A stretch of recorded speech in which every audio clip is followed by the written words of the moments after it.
I'm so excited that you're here today and that I get to spend a little bit of time recording a solo episode on something that has really been occupying my mind for several years. And right now, I've been spending a lot of time working on my book. My book will be coming out in 2027. I'm super excited about it. The book is about mattering, striving, and accomplishment. If you've been listening to my podcast for a while, you know that I did a research project in my master's degree in applied positive psychology where I was looking at accomplishment, perfectionism, purpose, and mattering. And over the years, there's been a continuation of that work in the form of workshops. So I've done some workshops mattering in competitive sports. I've done mattering and communication at work. I've done mattering in palliative care. So I've been really spending a lot of time in both the theory and practice of mattering and also writing about it in depth in my book. So for today, I wanted to spend a bit of time going into what that actually is and what it isn't so that we can start building a framework together of what this looks like. Other things I've been working on are my Substack. My goal is to create one article per month that you can read. And sometimes I can do a little bit more than that, but that's the baseline is one article per month. I'd love to see you over there. I'm trying to build some momentum. So if you want to go over there and read and follow my work, my Substack is sonyalooney.substack.com. If you're like, what is a Substack? It's basically a place where you can read articles, and there's also kind of like a Twitter style feed there. But it's just a great place to read articles. It's like a home for people to write stuff. I still write in my newsletter that comes out once a month. So there's two things you can get from me. One is my newsletter at sonyalooney.com/newsletter. And that is just a quick update, a quick personal update with some links to like podcasts I've been on or things that I've read. And then the Substack is where there's more in-depth articles about things that came up during that month for me. So some examples of some things that I've written about on Substack recently was like I wrote about impatience. I wrote about envy, like whenever somebody gets something that you wanted and you think, what about me? And what do you do with that? So just some things like that. So go over to sonyalooney.substack.com. It's Grow the Good is the name of the Substack, and I'd love to see you over there. Before I dive into today's topic, I also want to give a quick thank you to my team at Palm Tree Pod for making sure that this podcast comes out on time, that the show notes look great, and they also are responsible for making such amazing social media content that gets posted at Sonya Looney, which is my Instagram account. I couldn't do it without them. And also, we are now publishing on YouTube. So you can find me, just look up my name on YouTube, and if you want to listen to the podcast there, you can. So let's dive right in and talk about mattering. Mattering is both a belief and a feeling. It's an ongoing lived experience that you are genuinely valued and that you genuinely add value. Mattering is the interconnected experience of adding value and feeling valued, both to the self and to other people. Researcher and community psychologist who sadly just passed away, Isaac Proletinsky, depicts this as a mattering wheel, where you are adding value and feeling value to yourself, but you are also adding value and feeling valued in social contexts, such as in close relationships, and at work, and in your community. And the challenge is that you cannot just experience mattering in one domain. It is an interconnected experience. So you can't just add value and feel value to yourself. You can't just add value and feel value to other people. You need both. So, what are we talking about when we talk about adding value and feeling valued? Feeling valued is an experience of being noticed, appreciated, feeling like people care about you. It's knowing that people would miss you if you weren't there. And you also feel like your input is wanted, that people are invested in you, and that people are just glad that you exist in the world. Feeling valued is not just about being liked, it's about feeling that your presence is something that is needed, seen, and appreciated. You can also feel value to yourself, and that happens through self acceptance and self compassion. The second side is adding value. Adding value is about contribution, it's about what you give. Adding value to the self is being able to have belief in your abilities, that self-efficacy and that confidence to move the needle and the energy and agency to make a difference. It's also having autonomy where you feel like you can make choices to move towards things that are important to you and that you feel competent in your skill set in order to do so, having a sense of mastery. Those are ways that you can add value to yourself. How you can add value to others is through contribution, through being helpful to others, being engaged, having meaning and purpose behind your actions, and being able to give feedback to others. Adding value is knowing that your strengths, your efforts, that your presence, and that the roles that you hold in your life and at work and even in your own mind add value to yourself, to other people, and to work and into your community. For example, I'll use this podcast. This podcast is a space where I add value. I am adding value to myself by exercising my ability to learn more, to make this podcast whenever I want to, using my autonomy, and to continue teaching the things that I learned to reinforce my sense of competence and to give me opportunities to learn more. That's a way that the podcast adds values to me. It also hopefully is adding value to the world through contribution, through teaching people things, through being able to make a difference. And I reciprocally will feel valued whenever I know that it is making a difference, whenever people say this podcast is really helping me, or whenever I can even perceive that it's making a difference to other people, that it's moving the needle, or that it's maybe inspiring somebody else to start their own podcast. Those are ways that the podcast can help me feel valued in the social realm. And ways that the podcast helps me feel valued to myself is it does actually give me opportunities to accept myself, my unique qualities, the things that make me who I am, and bringing that to the podcast as much as possible. And also to have compassion for myself that this podcast isn't perfect and that that's okay. The opportunity to feel valued as I am. So that's an example of how the podcast can be a instrument for mattering. Mattering is not just about belonging and it's not just about self esteem. You can actually feel like you belong, or you can actually feel like you have a high degree of skill and competence, but still not feel like you matter. And it feels like that because maybe no one cares whether you're there or what you bring. And I'll tell you, cycling has been a very challenging environment for me. It's one of the reasons that I don't have sponsors anymore and that I'm not racing as much is because I experienced anti-mattering, which is what I will talk about in a minute. It's the feeling that that you're not making a difference. It's the feeling of being invisible. It's the feeling that nobody cares, and that's a really difficult place to be. So when it comes to mattering, you need both. You need to feel like you can be highly competent and use your skills and strengths, a strong contributor, feeling productive and feeling capable. And you can still feel like you don't matter if no one seems to care whether you're there or what you bring. Mattering isn't just about what you do, it's about feeling recognized by others, not from an approval seeking sense, but feeling recognized for who you are and knowing why that's important.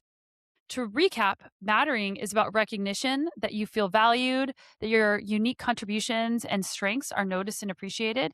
Mattering is about significance, that you feel seen, that you feel worth paying attention to, that people are investing in you and that you feel heard. And mattering is also about reliance, that you're needed and counted on and relied on and important. Whenever you feel like you matter, what does it actually feel like? It feels like you feel grounded and calm, but you also feel energetic, a calm confidence that isn't flashy. It's not a needing to prove oneself. It's feeling seen. It's not feeling like you're not invisible, feeling like what you do counts. And physically, what you feel like in your body is you feel more easeful instead of tense.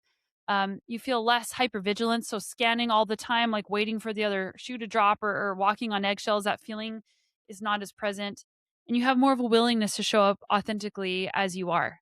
And existentially, what does it mean to feel like you matter? Life feels significant beyond just you, and that also supports meaning in life, that I have coherence, that things make sense in my life, that I have purpose, which is a future orientation towards goals about something beyond just you, and that I have significance. And I talked just a second ago what it feels like when you don't feel like you matter. And that has its own distinct emotional signature. You feel like you're irrelevant. And this is a challenge for people who are in transitions, their fear of irrelevance, or as people are getting older. I know that I think about this a lot because I'm not racing nearly as much as I was. And I worry that nobody is going to care to hear from me because I'm not racing bikes anymore, that I'm irrelevant because I'm not standing on top of podiums every single weekend, that no one's going to notice or pay attention to me, or that nothing I do counts anymore because of those things. So again, I'm not like looking for sympathy or playing a victim. I'm just trying to explain what it feels like whenever you are experiencing a loss of mattering. And there's also people can have a fear of not mattering, which will drive their behaviors towards things that are more extrinsic in nature, where they're seeking more things like fame or status or significance through their achievements. Whenever you don't feel like you matter, you feel more lonely. You're more prone to things like burnout and depression, and worst case, suicidality. And these feelings of not mattering can stem from a young age. And we have behaviors where we'll compensate in order to prove that we matter. A lot of high achieving people have a wound from a mattering wound where they feel like I need to strive in order to prove my significance, in order to prove that I matter.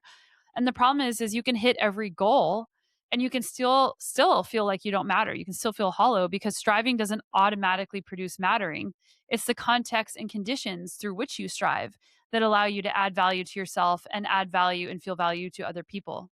There's a distinct gap between achievement and meaning, and that is specifically what I focus on in my work and in my research, and why I'm very excited about this topic.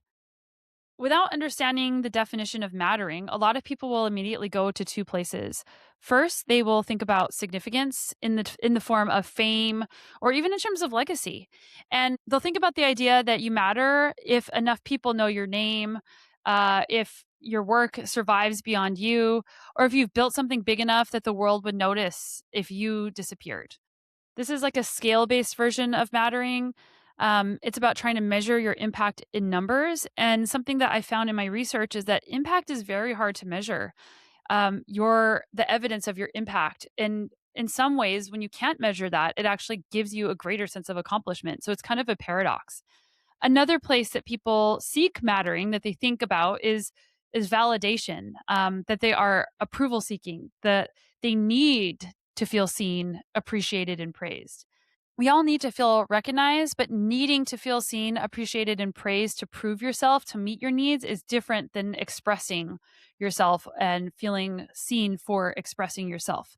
This is a reactive form of mattering that's conditional upon other people all the time, and it can become exhausting. So, an example of that, if we go back to sports, is only feeling like you matter if people are cheering you on because you won, and the opposite, if you didn't win, if nobody pays attention to you, you feel like you don't matter because you didn't win. The thing that's confusing is that recognition matters and impact matters. There's nuance there. But if that's all mattering means to you, then you're going to spend your entire life and career chasing something that will never actually land. In some ways, this feeling of trying to prove that you matter can get louder the more you achieve because you'll start thinking, well, I did all these things. Shouldn't I feel a certain way now? And so you keep doubling down and doubling down. And that's how burnout happens is you're trying so hard to prove that you matter. And in the process, you're creating the opposite. The thing that gets left out is that, like I said earlier when I was defining mattering, it has two directions that rely on each other: adding value and feeling value to yourself, and adding value and feeling value to other people. And if any one of those pieces are missing, it's going to be very hard to feel like you matter. Most of us are exclusively oriented outward. We're looking outside ourselves to see, am I making a difference? Am I being recognized? And that's like that hypervigilance thing, is like you're scanning. I think about, I've been rewatching Ted Lasso. I think about Nate, Coach Nate in Ted Lasso, how once he starts getting a little bit of recognition for being a coach, he starts scrolling Twitter, scrolling the news constantly, looking for proof that he matters, rather than looking from places that give him a more reliable source of that. Another hard one is, do I matter to myself? It sounds almost philosophical, but mattering to yourself is about self-regard, about knowing that you're valuable no matter what. It's about self-worth. It's not just telling yourself that you're enough. It's something that's a lot more active than that. And it's annoying when people just say you are enough, because that's not active enough. It's about whether you are adding value to your own life and whether you are doing things that feel worth doing, not just things that look like they're worth doing because other people expect it of you, or because you think you need to do that in order to prove something. If you're a goal oriented person, the challenge is that we get very good at optimizing external markers of success. And even if they're goals that you set, like an example would be looking at your Aura Ring score to see what your score is, or your Strava, like, am I adding value through this? But there's many deeper layers through that. And so we learn early that certain kinds of effort get rewarded. So we pursue those things because we can actually see them. And we learn that certain types of identities, we've talked about performance based identities with Ben Walker on here. We see that those become valuable. So we start building towards those. And somewhere in the middle of all of that culture of optimization, we stop checking in with ourselves and we sort of lose sight on what's meaningful about our accomplishments and we don't even reflect on them. Something that I briefly touch on is that our mattering can become conditional. It can become conditional on a race result, on being a perfect parent, on a ranking that you get at work.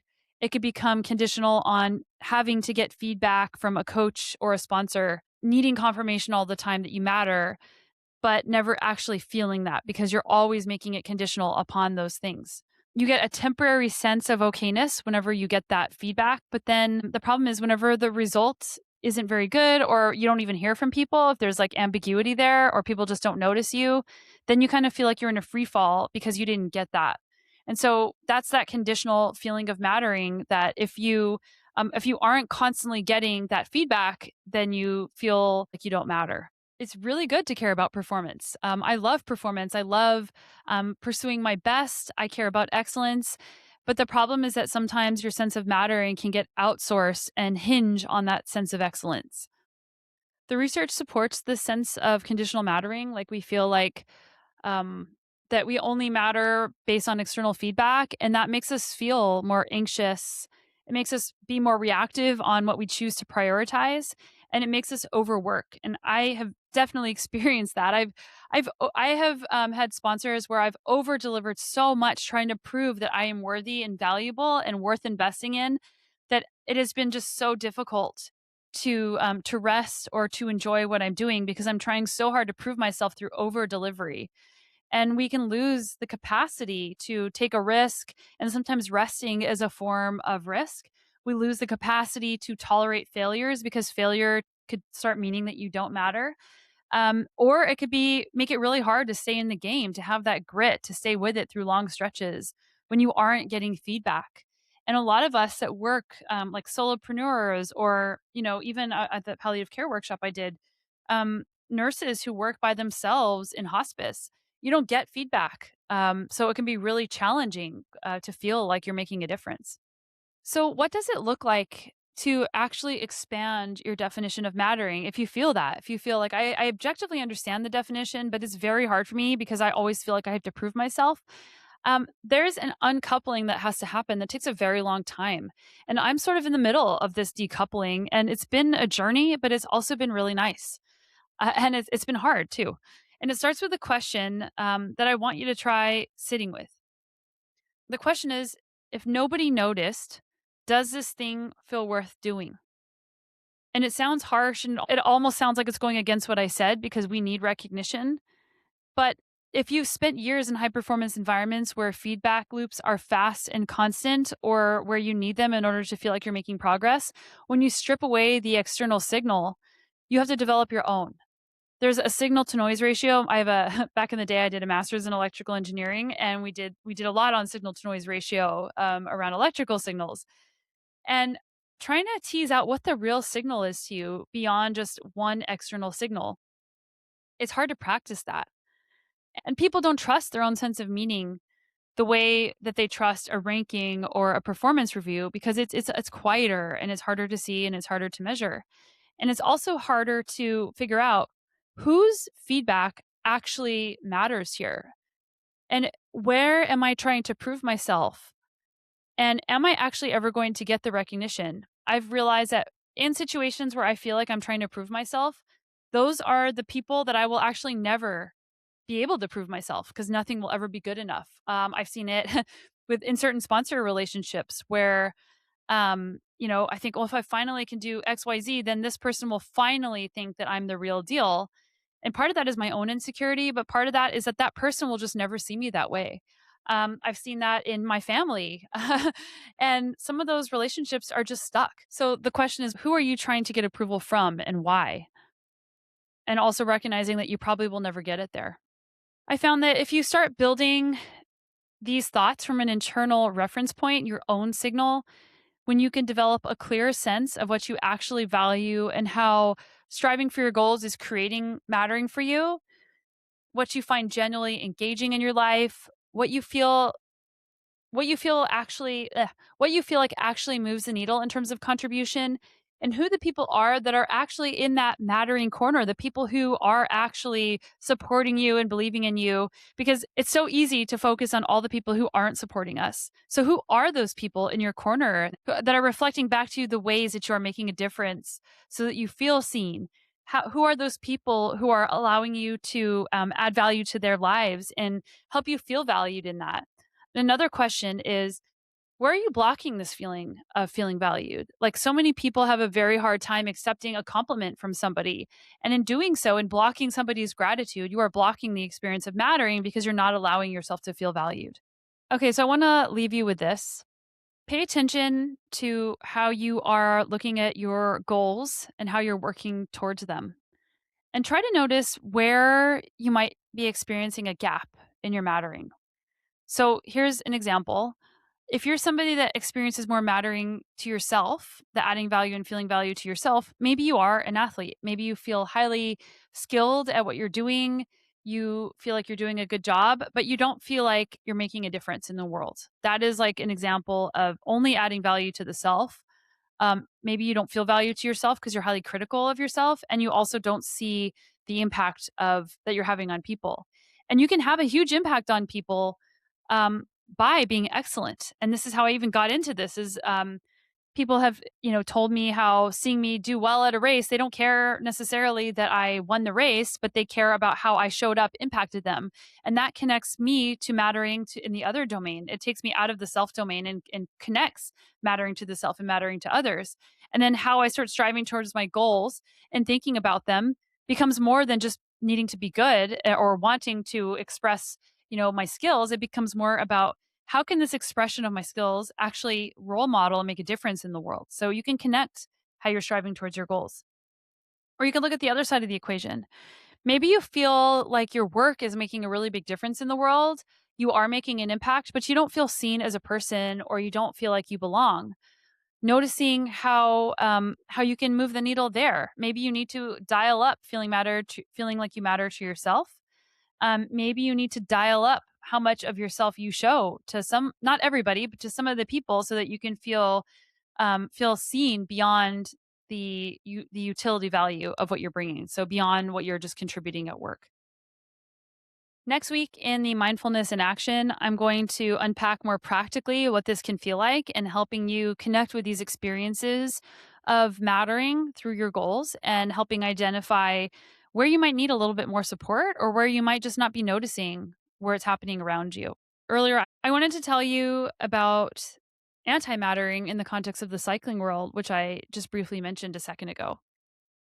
Antimattering is feeling like you're invisible. It feels like nothing that you do is moving the needle or making a difference, that nobody cares or wants to invest in you, and that nothing you do matters. When people experience antimattering, they also experience a loss of hope. So they feel hopeless. And this is a very difficult downward spiral to get trapped in, because if you are working super hard trying to add value and that value is not seen, or in my case, like, I would be adding all this value and over delivering on everything that I said, and along the way getting positive feedback from the person in charge. And then out of nowhere, I would just never hear from them again. I would get ghosted. And these were like literally like brands who were paying me, and I would just never hear from them again. And the crazy thing is that I thought it was just me. And I started talking to, I won't name them, but like somebody who is super, super visible in the cycling world who you would never think that would happen to them. And it happens a lot where people just ghost you because they don't have the ability or the communication skills to tell you that they have to, change direction, or that maybe they don't like what you're doing or something like that. So having that feeling that nothing you do matters, or whenever people tell you, we want to see this from you, and then you do it, and then you still feel like nothing I do matters, and that there's nothing you can do to move the needle.